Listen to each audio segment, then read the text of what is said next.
The Q101 Morning Crew. On Q101. 1952 North Lincoln, banging on the doors. True Crime Tuesdays with Brian and Kenzie. This actually happened. I'll make sure my camera's on. Well, this is one of my favorite times of the week with Brian and Kenzie on Q101. We bring Case, the producer, on this too, because Kenzie has a crime story that myself or Case don't know anything about. We don't know what happens, nothing. It's a blank slate, and Kenzie's going to deliver it to you because she's passionate and lives for crime. Ooh.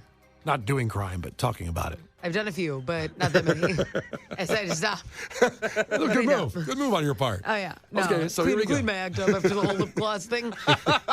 People are really focused on you stealing lip gloss from that I was drugstore. in 8th grade. It I know. wasn't like yesterday. I don't know. Oh, whatever. It's an open case with My Chicago big bad PD. to the bone moment. Yeah. Is that your Lord. true crime this week, is when you stole lip gloss? Oh, boy, do I have a breakdown of that scenario.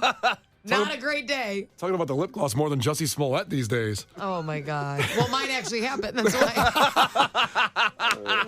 Didn't make it up. Okay. Here we go, Kenzie. It's all you. Now, I have to ask you both because I like, Case is an Indiana and then you're kind of a Chicago, and you're mainly Chicago. I am Mr. Chicago. Oh, are you? I am the mayor of Wrigleyville. I don't think so. Absolutely. I think. So I go don't ahead. know. Anyways. What do you want to ask? Helena Brock. Does that name mean anything to you? Helena Brock. Helen Brock. Jesus. Helen Brock. Not a great start on how well you I didn't listen to understand me. you. It was a little slurred. Oh, look, I hate to agree with Brian. I also thought you said Helena Brock. Thank you. Helen Brock. Doesn't mean anything to me. Doesn't mean anything. Nope. Ringing a bell. I don't bells. know. I don't know her. Oh, interesting.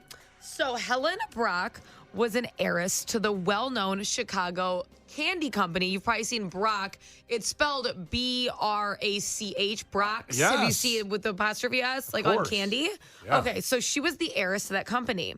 Now, not by blood, but through marriage, okay? Just after World War II, Helen was working as a coat check girl in Florida. And that's how she met her very wealthy future husband, Frank Brock, the owner of a Chicago candy company. It's a good marriage. He had 2 previous marriages. He was actually currently still ending the second one. Before you think she's a little scummy or anything, they did have a happy 20-year-long marriage. It went well. So the Okay. Brock candy is still around. You can still see it in stores to this day. They sell a variety of a lot of different kinds of peppermints, caramels, gumdrops, lemon drops, and some more of the your favorite classics. A lot of those. They're not like a new candy. Like No. they're like they're like the old school. I love the that old school stuff. action. Yeah. Helen's husband, Frank, passed away in 1970. As I just had said, they were married for 20 years and reportedly had a super, super happy marriage. The candy company had already been sold right around the time that he started passing, and it sold for $136 million. Now, back in 1970, that would be equivalent to $1 billion today. It's a lot of paper. Just to put in, because Shohei Ohtani over here with a $700 million contract. I was just about to say. Excuse things up. But she would have been like dunking on Shohei. She made so much money. Okay. Now, so that's how much she made. And before you think, she got left all of that money. She was a super wealthy widow. Living my dream. She used some of her fortune to set up an animal rights foundation, and that actually still operates today and uses some of the money left over from her, what she left behind. That's good to know. Just as a little recap, because some people were like, oh, she married him for money, but long-lasting marriage, started a foundation with it. So really, all around, was kind of known as a good person, so that doesn't always happen with the rich. So Not waiting 20 years to die and take the money. That's a long con. yeah, so they had a beautiful house in Glenview. Oh, my brother lives in Glenview. Oh, and he's rich.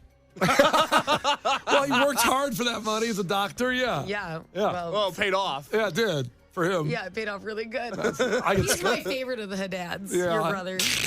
I get scraps. Yeah, he's my fave. Okay.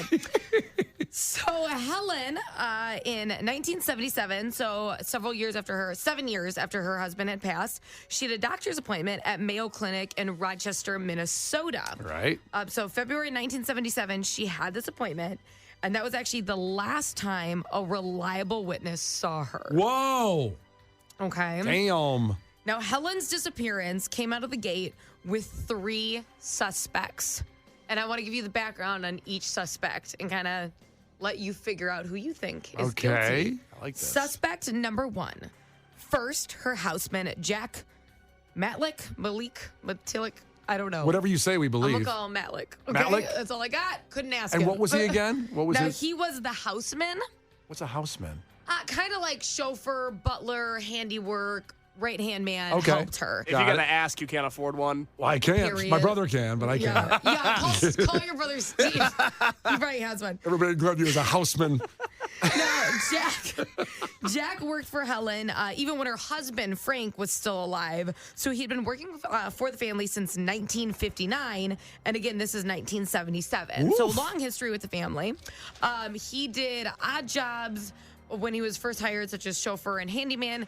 And when the passing of Frank occurred, his jobs really stepped up around the house, and Helen relied on him a lot more. The issue with his employment was the family was unaware of his criminal history, Oh, Jesus.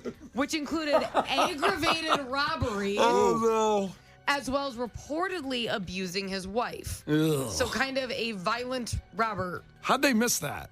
I don't know. I don't know the background check policy They in didn't have- 1959. Yeah, they didn't have much back I think you then. just had to ask somebody. Are you violent? Did Nope. you by chance get arrested for this? I'm just asking. I just want to know. Hello. Okay.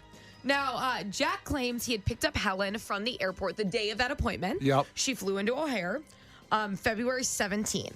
And then she stayed inside in her mansion in Glenview for 4 days, spoke to no one.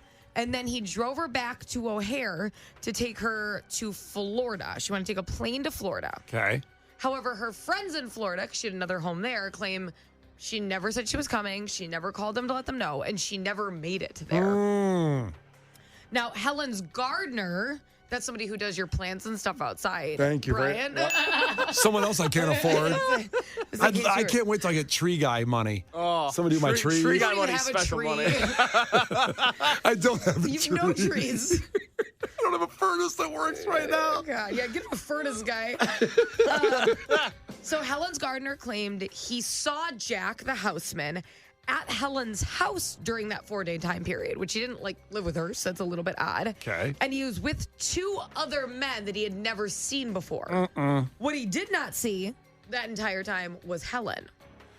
Okay.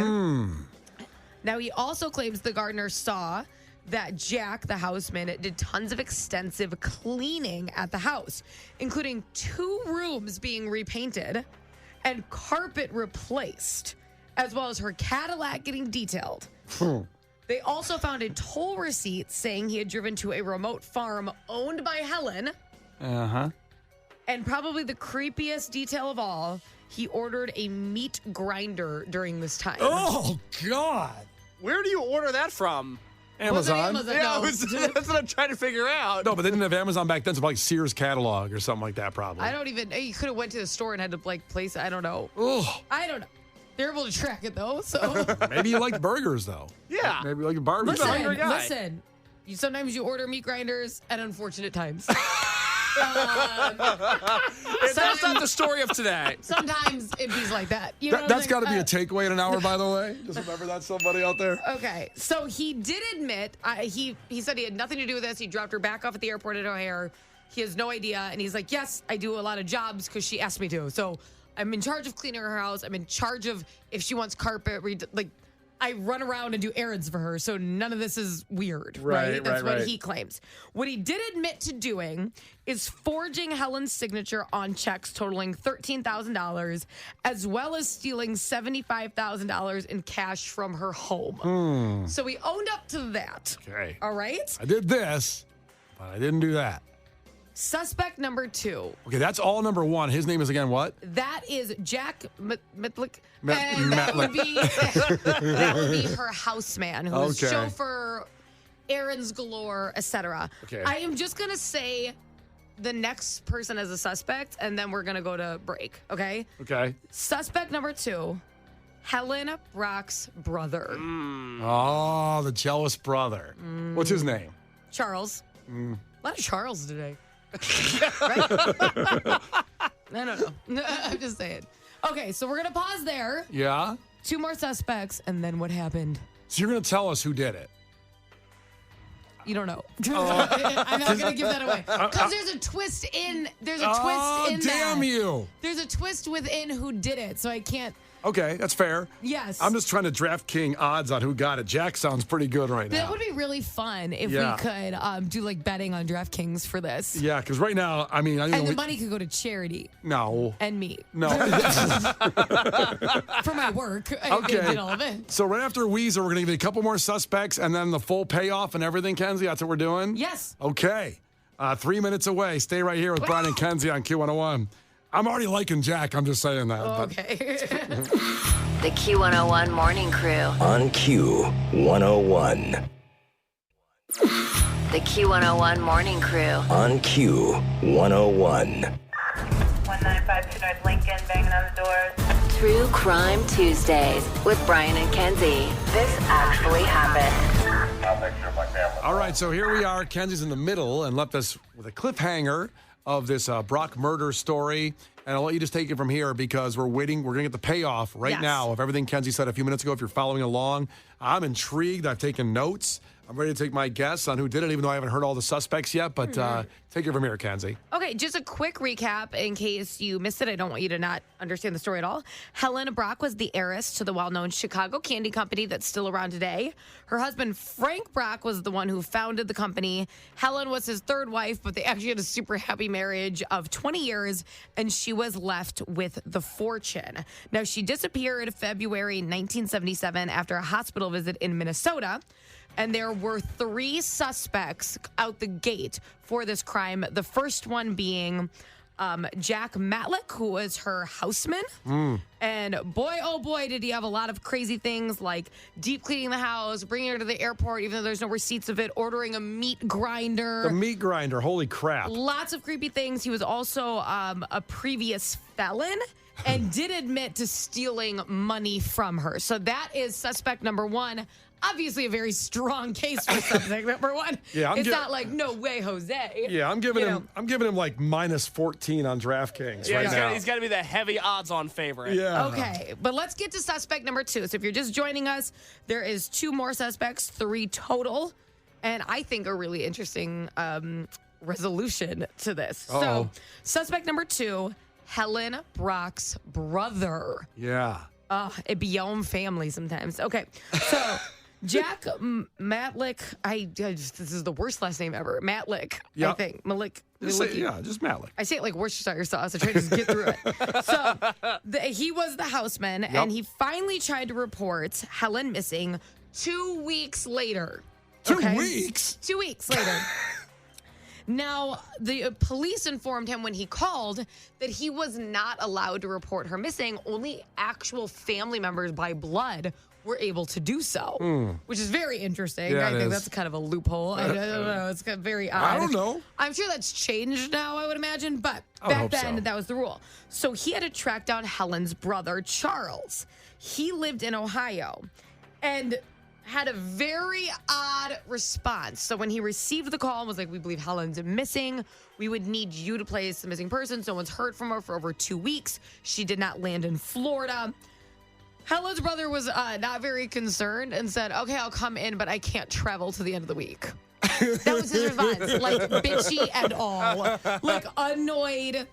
But just like not like, okay, so now think about it. He can't come to the end of the week. Now you're waiting 3 weeks till she's disappeared because they cannot do it until he's placed the order.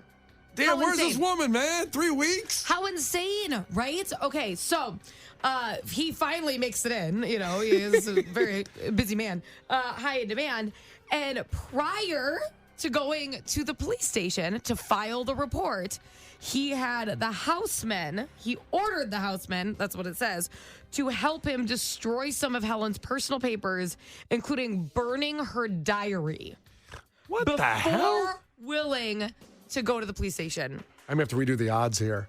Very Well, they all seem screwed up. Yeah. Right? And on top of that, police noted they thought it was very odd. Charles, her brother, was never pushy about the police solving the case in any way. He asked no questions. He wasn't like, are you going to search him? In fact, I mean, he's over here working with the houseman, which is one of their number one suspects. Yeah. In his sister's disappearance. Yeah, he's like, hey, you guys just, I know you're busy in Chicago. Just take your time. Yeah, sorry a guy wants to mind his own business. He just sounds like a guy trying to stay out of trouble. Okay. Yeah. That's an interesting thing. I don't know. My sister, she's fine. I really hope I never go missing. You guys are going to be worthless. Don't lump me in with Case. I'll be right on it. Okay. You I'll don't want to do the show alone? That's right. I wanted some help. Oh, my God. Suspect number 3. So he has a shorter rap sheet. Obviously, her brother, but very interesting. He did not care if the case was solved, was also willing to work with the number 1 suspect, and didn't care to come into town. That's Charles Helen Brock's brother, suspect number 2, based off behavior. Right. Suspect number 3, Richard Bailey, the male gigolo. Okay, This here is we his go. real profession. As a 59-year-old widow with no children, Helen was obviously happy for some male attention. It had been 7 years since her husband passed, You got to right? get it in. Now, unfortunately, the attention she received was Richard Bailey, a gigolo, and a con man who targeted, quote, women who were alone in life. Now, I'm going to read this verbatim because I don't want to mess up the crime rings and stuff he was in. So, Bailey was connected to the incredibly corrupt world of Chicago horse racing. And his favorite scam was to encourage his lovers to invest in racehorses that were presented as surefire winners, but in reality were low-quality animals. It was reported that he purchased 3 horses from his brother for $18,000 and convinced Helen to buy them for $98,000. Oh, pretty good. Bailey had targeted at least 12 women in similar schemes and had strong connections to organized crime. So she just surrounded herself with quality. Yeah. And as you can see. So you may be wondering, okay, but he got his money. Why is he like... Why would is he do he that? suspect? He won. Right? He kind of won his deal. Yeah. Well, it was believed because Helen really was not a dumb woman.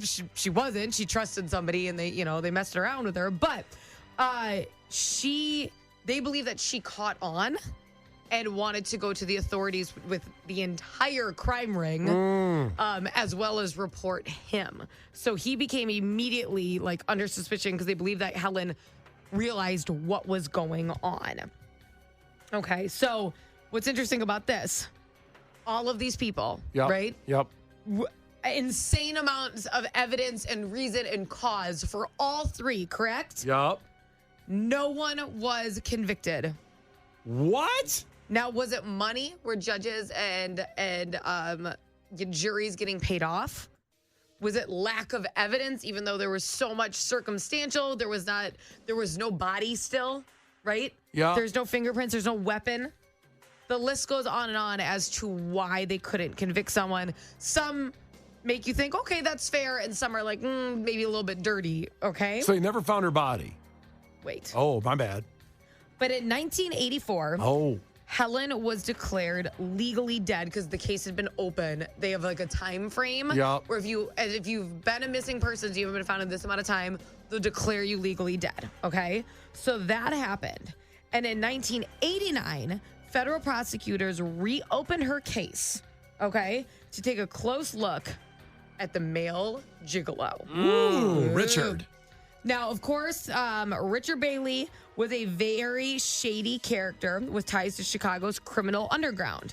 He was involved in many schemes involving selling worthless horses to clueless investors like his lover, Helen, as well as the abuse and even killing of horses for insurance purposes. The investigation into Bailey eventually led to his indictment on charges of fraud and conspiracy to commit murder. Prosecutors didn't believe Bailey had actually killed Brock, but rather that he had arranged for her death because she threatened to expose him. So basically, he was found guilty, not on murder. I want to clear this up. He was found guilty on fraud and a word that I can't pronounce well, preparandum of evidence, preparandums of evidence, something weird like that. Okay. Essentially, I figured out what it meant. It means you were involved even though you didn't kill. You were aware of it, you hired it, you wanted it, etc., but you did not kill. Okay. Now, he was believed to be involved in her death, is how they worded it. Interesting. He received a 30-year sentence, and he was released in 2009 at 89 years old, or 2019 at 89 years old. He's alive still? I don't know if he's still alive, but in 2019 he was at 89 and had fulfilled his 30-year sentence. Jesus. Isn't that crazy? So does everybody believe that they got the right guy? So here is the belief. Other people have come forward since then with more grimy details. People know, but it was kept really under wraps, and they believe it is because of the underground crime ring involved. Yeah. So it is believed that, yes, he was involved and he was kind of the main of the whole situation, right? However, because of this underground crime ring and those who were hired, and even a higher level of mobsters got involved because it was going to uncover and unearth a lot of things. Yeah. That the people close to her, like her housemen, like her brother, maybe judges and juries, were paid off. Okay, so the houseman probably had no interest. He'd been around for a long time. He probably had no interest in killing her, but the mob comes forward. They're going to kill her anyways, and they're willing to pay him money. And mob people have come forward saying this job went above a lot of people's head, and that the mob essentially took care of it, but it was catapulted by Richard Bailey. Oof. So it makes you wonder, all these suspects. In my mind, I think every single one of the suspects, from me personally, is guilty. Yeah. And I think they all got either paid off or were scared for their own life. Yeah. Because it's the mob, you're either going to get money for doing it or you're going to get killed too, well, I think was what happened. You have a Joe Pesci guy come to your door, you're going to you're going to listen at some point. You or me, her or you. And honestly, she was also being surrounded by criminals in general. So it's not beyond her houseman, Jack, who is abusive, who's committed aggravated robbery to commit a crime. So I believe the people she was surrounded with all went at her for her money. Yeah. I think that her brother didn't care if the case got solved because he's like, let's get to that money. I'm like her only living. She had no kids. I've been sitting in Ohio waiting for this money. Absolutely. So he had every incentive for them to wrap it up so he could get paid. Yeah. Luckily, so much of her fortune went towards the foundation she had launched. But this is crazy. I almost forgot about this detail. Even when they were trying to do her will, after declared legally dead, they couldn't touch it until then. Okay? So years and years and years later, 1984, she went missing in 1977. Long time later, right? Yeah. That is when they were able to dig into her will. And will lawyers were saying that her lawyers were so weird and wouldn't give her paperwork. And they ended up going to her home to see if they could find the paperwork. And they found packed luggage that had clearly been planted and a plane ticket to Florida. And they're like, how is this sitting here when her houseman said he took her to Florida? Just weird, eerie, plants on plants, everyone lying. And they say that this is one of the cases where the most people ever took a secret to the grave. Wow. And that's the candy lady, as they call her. I know much more about Glenview now, too, where my brother lives. I'm going to tell this whole story. Just give the podcast to him and tell him listen to it. Yeah. I don't know exactly where that was in Glenview, but damn. At a nice house, I'll tell you that. A nice big-ass house. I still keep my DraftKings odds on Jack being more involved than it appears. But like you said, everybody was probably involved. They're all dead now, I imagine. Yeah, I don't think. Yeah, if in 2019 he was 89, I don't know if he's still COVID alive. might have got him. I mean, that'd be a good thing. He's a bad guy. Not a great one. Yeah, not a good guy. All right, that is Kenzie's Crime, True Crime Tuesday. Thank you for delivering more information about a Chicago crime you may never heard about. The Q101 Morning Crew. On Q101.